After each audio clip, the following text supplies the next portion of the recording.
Lumabas na ang unang detalye ng pag-uusap ni Donald Trump at Vladimir Zelensky sa Florida. Partikular, tinanggihan na ng mga Ruso ang anumang tigil putukan sa loob ng 60 araw para maisagawa ang referendum at halalan ng presidente sa Ukraine. Ipinipilit ng mga Ruso na dapat umalis agad at lubos ang Ukraine mula sa Donbas. Dagdag pa ng kampo ni Trump, lubos nilang sinusuportahan ang ideyang ito. Bukod pa rito, makikipag-usap muli si Trump kay Vladimir Putin matapos ang pagpupulong niya kay Vladimir Zelensky. At ang nakakatuwa pa, bago pa man magsimula ang pag-uusap nila ni Zelensky, tumawag na si Trump kay Putin. Nagkasundo ang Estados Unidos at Federasyon ng Rusya na magtatatag ng 2 working group para sa seguridad at ugnayang pang-ekonomiya. Ibig sabihin, nakuha ni Putin ang gusto niya at nag-uusap na ang mga Ruso at Amerikano kahit di pa tapos ang digmaan. Pero, ang kapansin-pansin, mukhang hindi ito ikinagulat ni Zelensky at higit pa roon, mukhang handang-handa talaga si Zelensky para dito. Ang totoo niyan, bago pa ang pagpupulong, noong sandaling kinakamayan pa lang ni Zelensky si Donald Trump at papasok pa lang sila sa tirahan ng Amerikanong presidente na Mar-a-Lago. Naglabas ang Financial Times ng artikulo kung saan sinabi na hindi umaasa si Zelensky ng anumang konsesyon mula sa diktador ng Russia na si Vladimir Putin at sa halip ay umaasa siyang mahihikayat niya si Donald Trump na dagdagan pa ang presyon sa Russia. Iyon nga raw ang plano na hindi papayag ang mga Ruso sa mga inisyatiba na nakasaad sa 20-puntong plano para sa kapayapaan, kaya kailangan silang idiin. Hanggang ngayon, sarado pa ring pinag-uusapan ang mga bagay na ito. Ang nakakatuwa, si Donald Trump ang nagpumilit na ipagpatuloy ang mga pag-uusap sa isang saradong format. Kahit na noong nakaraang araw ay inanunsyo na gaganapin ito kasama ang mga mamamahayag ng press at sa isang ganap na bukas na format. Talakayin agad natin ang mga pangunahing punto at bigyan ng paunang buod ang resulta ng pag-uusap. At hinihikayat ko kayong mag-subscribe sa YouTube channel na ito dahil susundan pa natin ang lahat ng resulta. Tatalakayin ang lahat ng napagkasunduan at hindi napagkasunduan ni Trump, Zelensky at Putin. Ang pangalan ko ay Alexi Pechi. Talakayin natin ang paksang ito ng sabay-sabay. Pero bago tayo magsimula, mag-subscribe kayo sa channel, mag-like, mag-iwan ng kahit anong komento sa episode na ito at mag-subscribe din sa aking Telegram channel, Alexi Pechi. Ang link nito ay nasa description ng video na ito. Doon kami naglalathala ng mga agarang balita habang dumarating ang mga ito. Kaya ngayon, pag-usapan natin ang lahat ng ito ng sunod-sunod dahil dito, siguradong may dapat tayong pag-usapan. Ngayon, gaya ng alam ninyo, sa Florida, sa Mar-a-Lago, sa tirahan ng Amerikanong presidente, nagaganap ang pagpupulong ng presidente ng Ukraine na si Volodymyr Zelensky at ni Donald Trump. At bago magsimula ang pagpupulong na ito, tumawag si Trump sa diktador ng Russia na si Vladimir Putin at pagkatapos ng pag-uusap na iyon, agad siyang lumabas upang harapin si Zelensky. Inaasahan na ang hakbang ng mga Ruso dahil malinaw na hinahadlangan nila ang mga negosasyon at sinusubukang sirain ang usapan. At pagkatapos mismo ng tawag ni Trump kay Putin, inilabas ng mga Ruso ang kanilang mga kondisyon tungkol sa pagtatapos ng digmaan. Ibig sabihin, sa panahon ng pag-uusap sa telepono kay Donald Trump, sinabi ni Vladimir Putin na dapat isuko ng Ukraine ang buong Donbas para matapos ang digmaan. Ikinuwento ito ng tagapayo ng presidente ng Russia, Yuri Ushakov. Ayon sa kanya, naganap ang pag-uusap ni Putin at Trump sa inisyatiba ng Amerika. Ayon sa kanya, palakaibigan, magiliw at profesional ito at tumagal ng 1 oras. At ngayon, babanggitin ko ang sinabi ni Ushakov. Ang mga presidente ng Russia at Estados Unidos ay may halos magkatulad na pananaw. Ang mungkahi ng mga Ukrainian at Europeo na pansamantalang itigil ang putukan dahil sa referendum o iba pang dahilan ay lalo lang nagpapahaba ng labanan. Maaaring magdulot ng panibagong labanan. Sa madaling salita, sa siping ito ay agad ipinaalam ni Putin kay Trump na ayaw niya ng tigil putukan at gusto niya na basta na lang isuko ng Ukraine ang kanilang mga teritoryo at hindi siya magbabalak umatras. Dagdag pa, ayon kay Ushakov, para tuluyang matapos ang digmaan, kailangang agad na magpasya ang Kyiv tungkol sa Donbas. Isinasaalang-alang ang sitwasyon sa mga front. Paalala ko lang, kahapon lang ay nagdaos si Putin ng isang tunay na palabas para kay Donald Trump. Muli siyang nagpakita na naka-uniformeng militar at nasa command post ng puwersang okupasyon ng Russia, kung saan iniulat sa kanya ang umano'y pagkakabihag ng lungsod ng Hulyai-Pole sa Zaporizhia at Mirnograd sa Donetsk. At doon sinabi ni Putin na sa kabuuan, hindi na raw sila interesado na paalisin pa ang mga puwersang militar ng Ukraine mula sa Donbas. Sabi niya, ganito raw kabilis ang kanilang paglusob at kaya nilang sakupin ang mga teritoryo gamit ang lakas militar.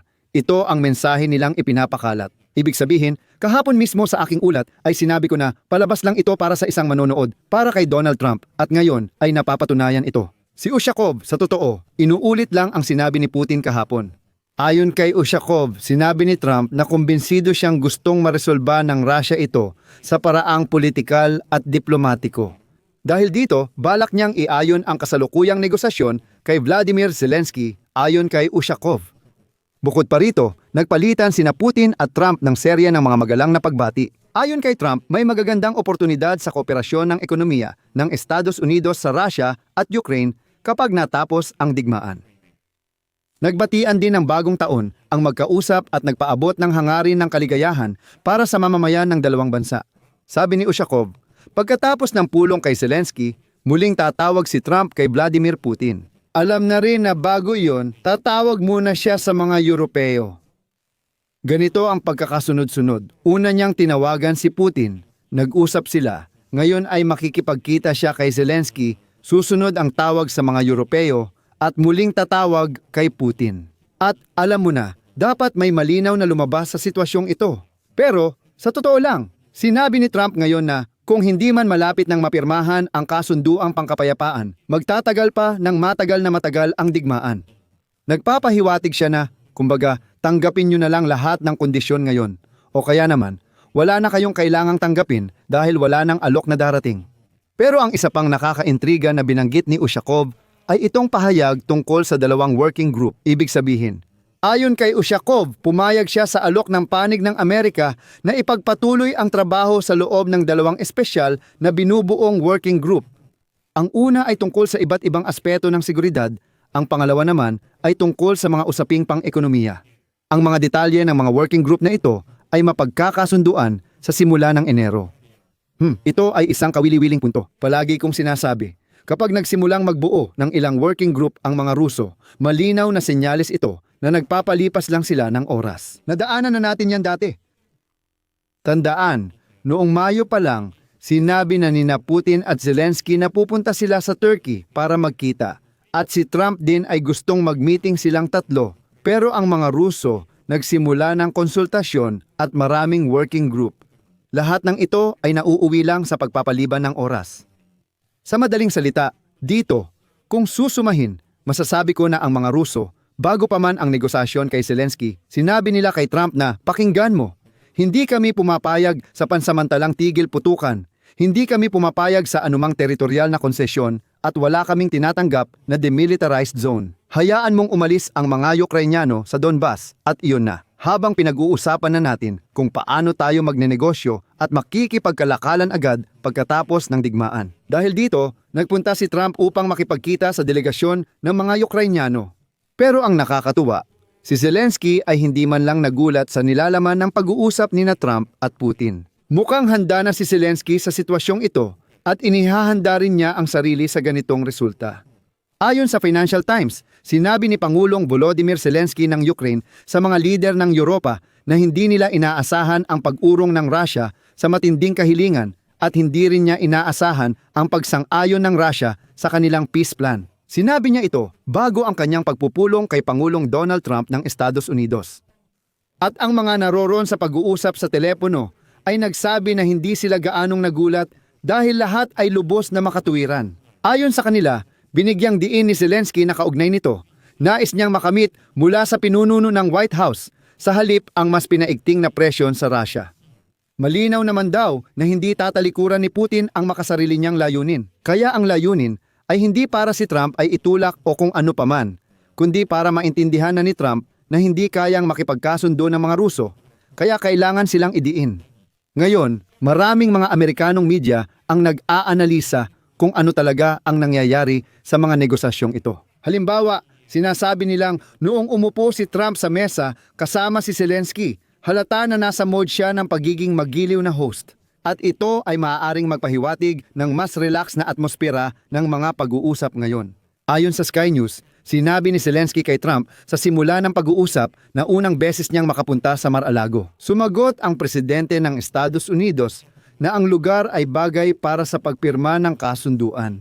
Sa madaling salita, sa ganitong atmosfera, nagaganap ang pag-uusap ni Trump at Zelensky matapos nilang lumabas sa press conference at mangakong lalabas. Pagkatapos ng mga pag-uusap na ito, magkakaroon ng mga bagong detalye at agad natin itong tatalakayin dito. Kaya mga kaibigan, mag-subscribe na sa YouTube channel na ito para hindi ninyo ma-miss ang next episode. Umaasa akong marami sa inyo ang mananatili, hindi matutulog at maghihintay ng resulta ng pag-uusap na ito. Dito ko ilalagay ang ellipsis. Isulat ninyo ang inyong komento, inaasahan at prediksyon. Sa tingin nyo ba naging interesante ang episode at may natutunan kayo? Pwede ninyong suportahan ang YouTube channel na ito sa pamamagitan ng donasyon o pag-subscribe gamit ang mga link sa video description. Nakasulat doon, suportahan ang channel ni Alexi Pichi. Piliin ang format na komportable sa inyo. Magpapasalamat ako sa kahit anong suporta mula sa inyo. Hanggang dito na lang, ingatan ninyo ang inyong sarili. Magkikita tayo muli.